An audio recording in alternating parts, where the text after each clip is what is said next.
இன்றைக்கி குழந்தைங்களுக்கு 8 மாதத்துலேருந்தே கொடுக்கக்கூடிய அதிக புரதம் நிறைந்த டேஸ்டியான பிரிஞ்சி சாதம் தான் பார்க்க போகிறோம். இது பண்ணுறதுக்கு ஒரு குக்கர் ஹீட் பண்ணிவிட்டு இதில் கொஞ்சமாக நெய் சேர்த்துட்டு இதில் கொஞ்சமாக பெருஞ்சீரகமும் சிறுஞ்சீரகமும் தாளித்து விட்டுக்கலாம்.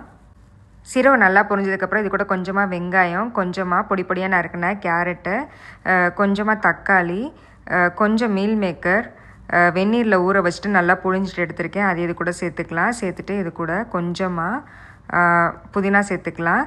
சேர்த்துட்டு கொஞ்சம் மிளகுத்தூளும் உப்பும் சேர்த்துக்கலாம். இப்போ இதில் 10 நிமிஷமாக ஊற வச்சுருந்த அரிசியும் சேர்த்துக்கிறேன். இதுக்கு பெரிய கிளாஸ்க்கு ஒரு அரை கிளாஸ் அளவு தண்ணி சேர்த்துட்டு நல்லா மிக்ஸ் பண்ணிவிட்டு குக்கர் மூடிட்டு ஒரு 4லேருந்து 5 விசில் விட்டுறலாம். இந்த மாதிரி நல்லா குழைவாக அழகாக வெந்து வந்துடும். 8 மாத குழந்தைக்கு நல்லா மசிச்சுட்டு நீங்கள் கொடுத்துக்கலாம். கொஞ்சம் பெரிய குழந்தைங்களுக்கு நீங்கள் அப்படியே கொடுத்துக்கலாம். டேஸ்ட்டு சூப்பராக இருக்கும்.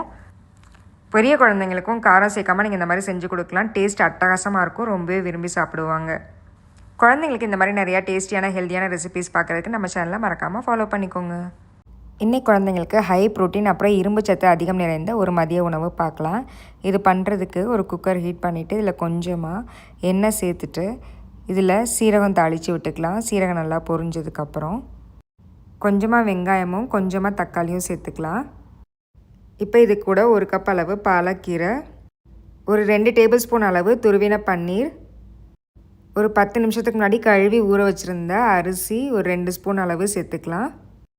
இதுக்கு பெரிய கிளாஸ்க்கு ஒரு கிளாஸ் அளவு தண்ணி சேர்த்துட்டு கொஞ்சமாக மஞ்சள் தூள், ஒரு 1/4 ஸ்பூன் அளவு மிளகாய் தூள் சேர்த்துக்கலாம். ஒரு வயசுக்கு மேலே உள்ள குழந்தைங்களுக்கு, ஒரு வயசுக்கு கீழே உள்ள குழந்தைங்களுக்கு நீங்கள் கொஞ்சமாக மிளகுத்தூள் கூட சேர்த்துக்கலாம்.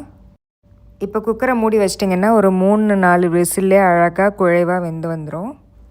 புரதச்சத்து இரும்பு சத்து ரெண்டுமே அதிகமாக இருக்கிற ஒரு சூப்பரான ஹெல்த்தியான ரெசிபி குழந்தைங்களுக்கு கண்டிப்பாக செஞ்சு கொடுங்க.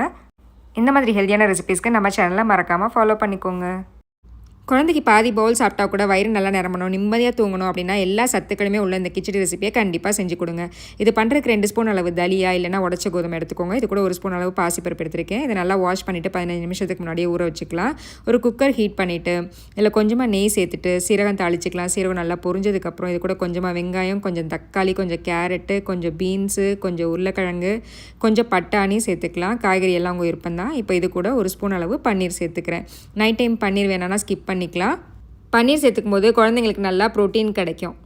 இப்போ இது கூட நம்ம ஊற வச்சுருந்த உடச்ச கோதுமை, பாசிப்பருப்பு ரெண்டையும் சேர்த்துட்டு ஒரு பெரிய கிளாஸ் அளவு தண்ணி சேர்த்துட்டு கொஞ்சமாக மஞ்சள் தூள், ஒரு சின்ன ஸ்பூனுக்கு அரை ஸ்பூன் அளவு சீரகத்தூள் சேர்த்துக்கலாம். குக்கர் மூடிட்டு 5லேருந்து 6 விசில் விட்டுலாம். நல்லா குழைவாக வெந்து வந்துடும்.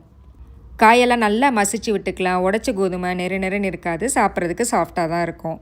கொடுக்கும்போது கொஞ்சமாக நெய் சேர்த்து கொடுத்துட்டிங்கன்னா ரொம்பவே வாசமாக ருசியாக இருக்கும். குழந்தைங்க ரொம்பவே விரும்பி சாப்பிடுவாங்க. இந்த மாதிரி நிறைய ஹெல்த்தியான பேபி ஃபுட் ரெசிபிஸ் பார்க்குறக்கு நம்ம சேனலை மறக்காமல் ஃபாலோ பண்ணிக்கோங்க.